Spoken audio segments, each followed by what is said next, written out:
Now the question is, I've shown you already the example of this coupled oscillator or generalized mean field model, and you know already one solution which works. So the solution which works, excite this oscillator, make it humming all the time to kill the first one.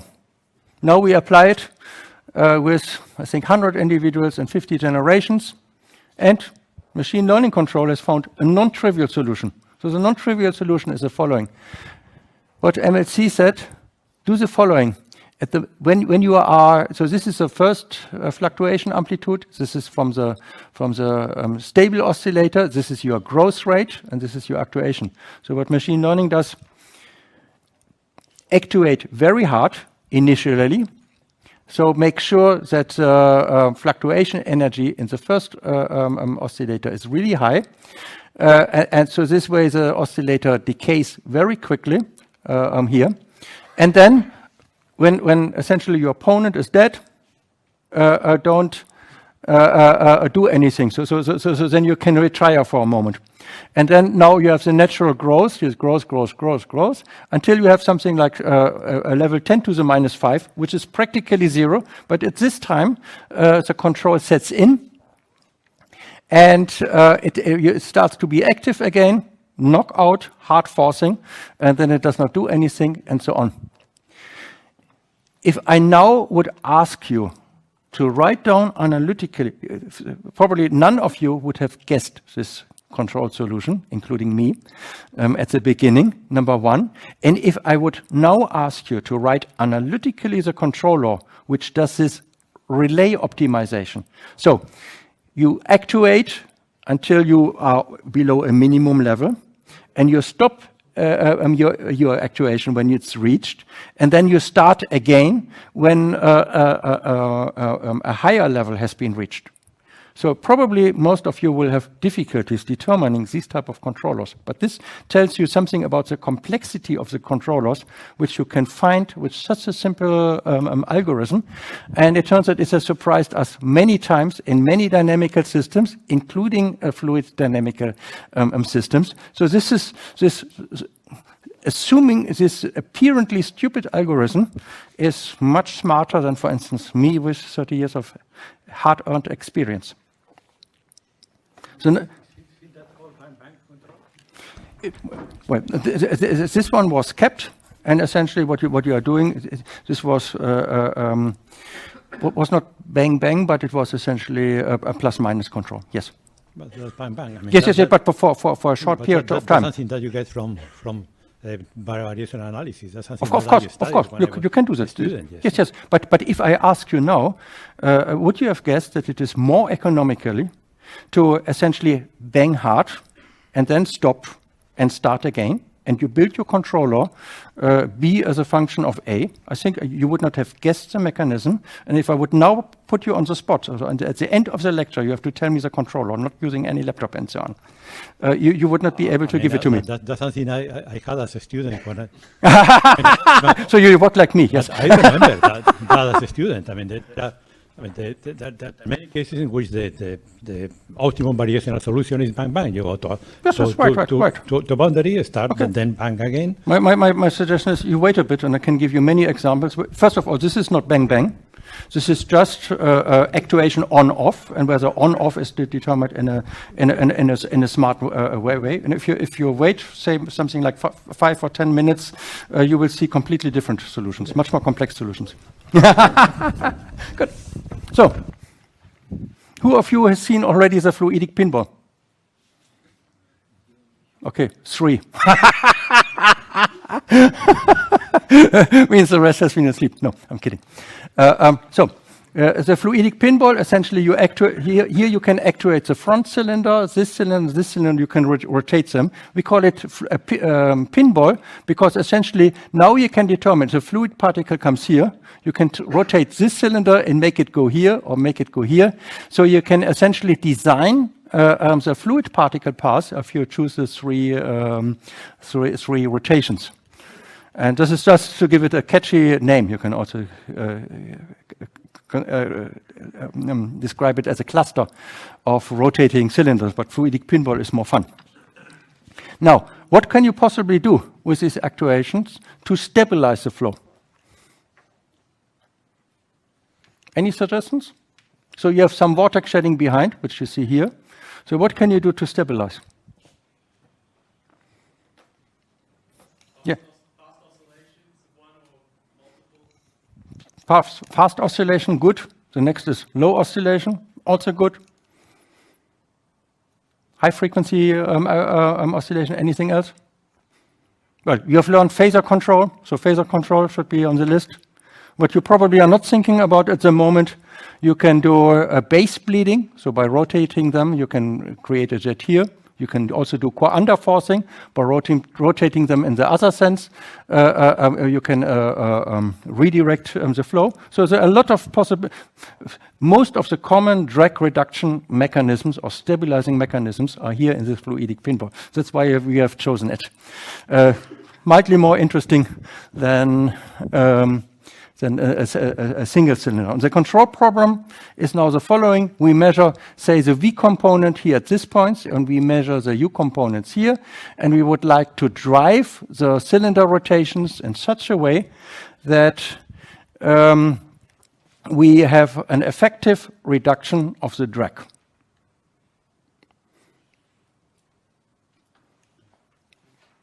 Xavier, so what control do we get? Vortex to all the and then rotate the core underforcing.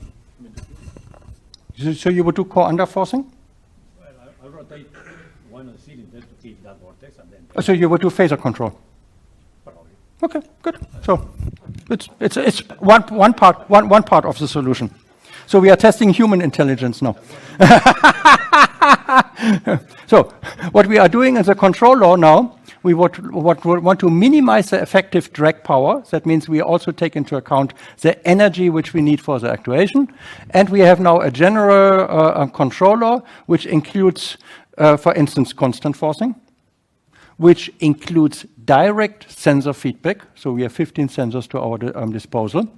We take harmonic functions. So essentially we take the natural frequency, a golden section times the natural frequency, and we go with the powers of the golden section upwards to high frequencies and to low frequencies. So we have some kind of discretization. We can do something like broadband forcing if we want. What else can we possibly do? Okay, we can do the combination between sensor feedback and harmonic feedback. So this is something like this. But of course, if you look at our max model and so on, you take into account the history. So our general controller looks something like this. It includes some harmonic forcing, and it also includes the history of the sensor signal, which is summarized in A. So this is a controller which we are now want to identify. And you probably agree this is a tough problem, right? Finding an optimum for that.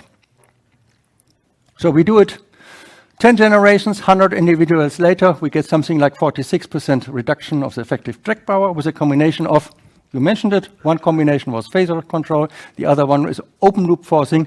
So essentially you get so the front cylinder essentially responds with a phase to our sensor signal here. It selects one point. This is enough. And then you have a top cylinder and a bottom cylinder. You have some additional elements which reduce a drag even further. So this is something which you could not have guessed. And you also have an asymmetry here. You are in a slightly asymmetric case. And I could give you an argument why the control should not be symmetric, but it would be too far.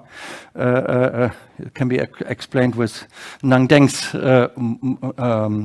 model. So this is a controller which you get and which you can identify with something like 1,000 individuals. So we have seen already the example from a previous lecture, Ahmed body, right? Now we go to jet mixing, and now it becomes very interesting. So you have a jet, flow goes from left to right. This is a contraction here. 6 actuators you can blow and stop to blow, so it's on-off actuation at this point. And what you would like to achieve, a good mixing, How could you measure a good mixing? So one possibility is you look at the velocity, say, at the end of the potential core, 5 diameters downstream. If you essentially sense the jet velocity, what it means, no mixing has occurred, so the jet is immediately arriving at the sensor. If you have some good mixing here, then the velocity should decrease correspondingly, so this profile here should diffuse. Our control goal now is to reduce the jet velocity at this point, and this is the overall experimental setup, which we do not really need to know. Cost function, average velocity, we scale it, of course, with it.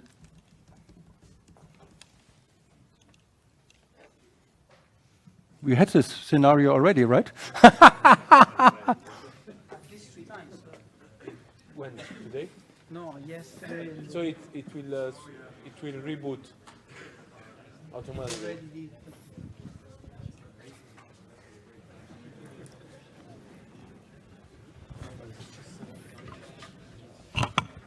In the meantime, can you explain why genetic search is optimal in any sense, if it is optimal? Well, I cannot prove that you get as a global optimum, but we can probably empirically quickly find out that it's always better than what has been proposed in the literature. But just empirical. I mean, there is Yes. no theory why. No theory. Yes. I understand that you find a best optimum. Well, this is goal. This is my goal. But at minimum, you find something reasonably good. You can never prove that you arrive at a global optimum. Now, there are some sanity checks which you can make. You can repeat essentially your experiments a number of times, and you can look at if you arrive at a similar controller. And this gives you the idea. Okay, so probably the solution which you find is reasonably robust. No, I mean, I was not asking about the final solution, but the rate of convergence. Is it faster than, I don't know, throwing pebbles? I see your point. So there's no free lunch. There's one possibility. So you're on a Pareto curve. So one curve essentially is the complexity of the control which you want to consider. So we probably agree that the controller which we're considering here are much complexer than anything you would find in the JFM. So the complexity is large. And of course, for this type of complexity, you need to pay. And what you need to pay in terms of testing. And typically, so we have found most controllers in something between a few hundred to 1,000 individuals. So this is a minimum, in quotation mark, cost which you need to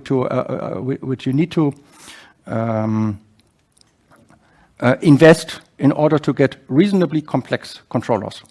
If you know already something about the control, if you want to tune one parameter, you know it's smooth and so on, of course, then you can have a faster learner, but then you restrict yourself to a subspace of the possible actuations.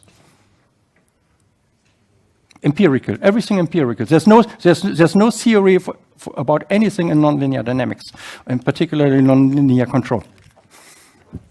Good, so we have sensor signal. So the sensor signal, we measure the velocity 5 diameters downstream. We also measure it in the shear layer. We look at the velocity. We look at the fluctuation. We take 9 different frequencies, which I don't want to explain. So essentially, our input are now 13 parameters, and our output are 6 parameters.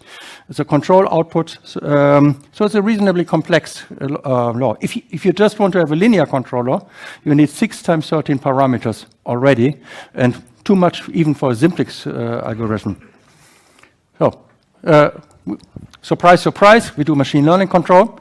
This is the first generation with 100 individuals. This is essentially the performance which we measure in the first generation here. There is unforced flow, which you see here, which corresponds to a J value of 0.95. So the jet has only lost 5% of its velocity, 5 diameters downstream. Then in the first generation, it finds axisymmetric forcing with something like this performance. In the second generation, it finds helical forcing. In the fifth generation, it finds some flapping forcing. And then at some point, it finds some strange combined forcing, which is significantly better than the other ones. So essentially, now you are now combined. Effectively, it's a combination between helical forcing and flapping forcing. So at the end, your things are converged after about 10 generations, 1,000 individual, and I want to realize the complexity of the controller which we have considered. Actuation, this is from the first generation. So here, blue means this is a time step. So there are 6 time intervals. This is one period. At the end, it turns out that periodic forcing it always converts to periodic forcing. Then at some instant, all the actuators are on. The area is proportional to the time the actuator is on. If you see something thin, it means it blows for a short moment and strong. If you see something thick, it means it has been on most of this 1/6 of the period. So here you see axisymmetric forcing. In the second generation, you see flapping forcing. Here you see something like a structure which rotates helically. And then you see something which is more complex, and it requires some more arguments to convince you that this is a superimposition between combined and between helical forcing and flapping forcing. We did also some smoke visualization to corroborate our conclusions.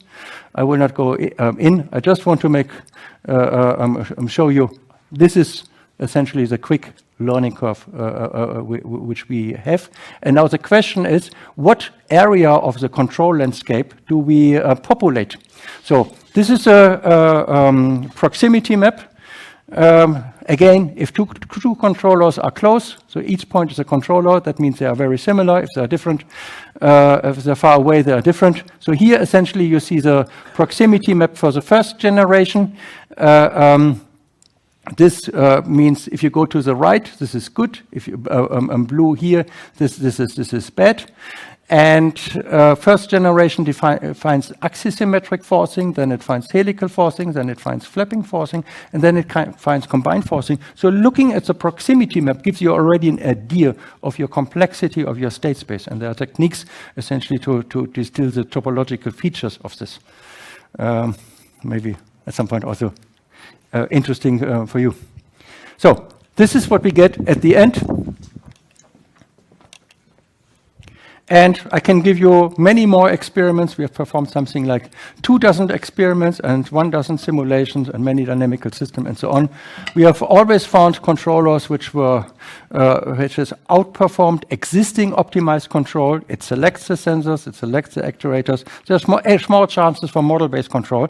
And in most of the cases, we have been surprised by the mechanism. So we did not anticipate the frequency or the mechanism the control was doing.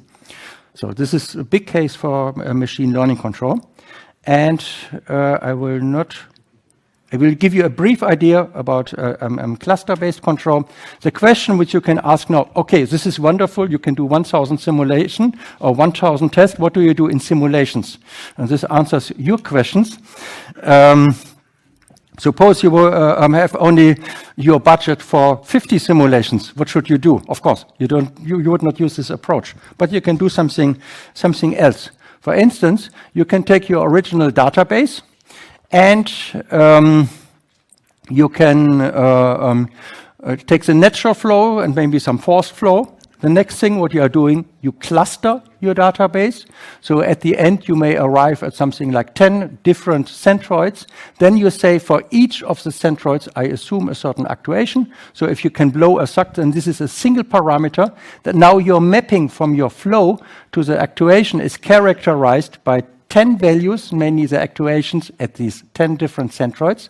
The controller which you do is now a linear interpolation. So if you are here, you would interpolate somehow these values. But the key point you realize is you may have a high-dimensional function from your sensor signals or even from your flow to your actuation, but you coarse-grain it to a low-dimensional representation with centroids with clustering. And then the next thing what you do is very obvious. You take essentially the values on the centroids and you run a simplex algorithm on top of it, and you see if things are moving down. And I will show you an example.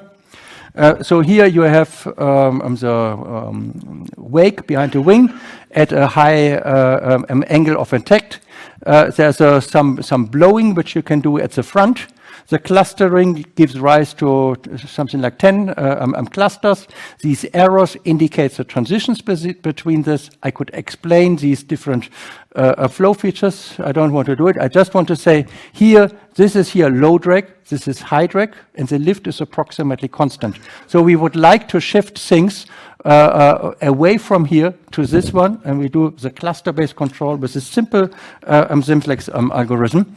And here you see 10 parameters. That means we have 11 vertices, and we choose them close to each other, and we get this type of performance. Now we do a simplex algorithm, and we run at it, and we get a cost, which is here. So essentially, it's the drag plus some actuation cost.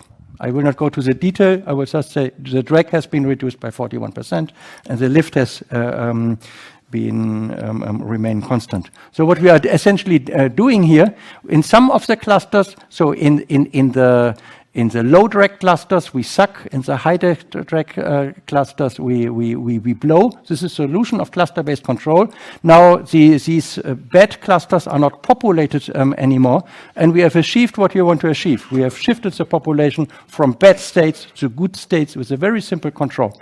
So, I'll leave it to you later to ask me details about this approach. Now, summary, we have discussed model-based control, and you see there's a beauty if you understand your control, but there's also a beauty if you automatically can identify your optimal controller and where you would have no chance with your understanding. And there is if you look at the modeling options, there are many more than we have discussed here. We have discussed some of these options. I invite you to read the review article with Steve. And you can also use machine learning not only for identifying the control, but also to identify your black box model and for many other purposes. At some point, we can go into the experiment, and after something like 100 runs, we know the optimal controller, we have a reduced order model, we have everything which provides us with a good solution and a model for understanding. And I hope I've convinced you that this is that's a machine learning approach, that's the inversion of the steps, makes turbulence control student-proof, and that this is something, the first thing you should try. Just to save your time, and when you have found a good mechanism, you can invest in modeling.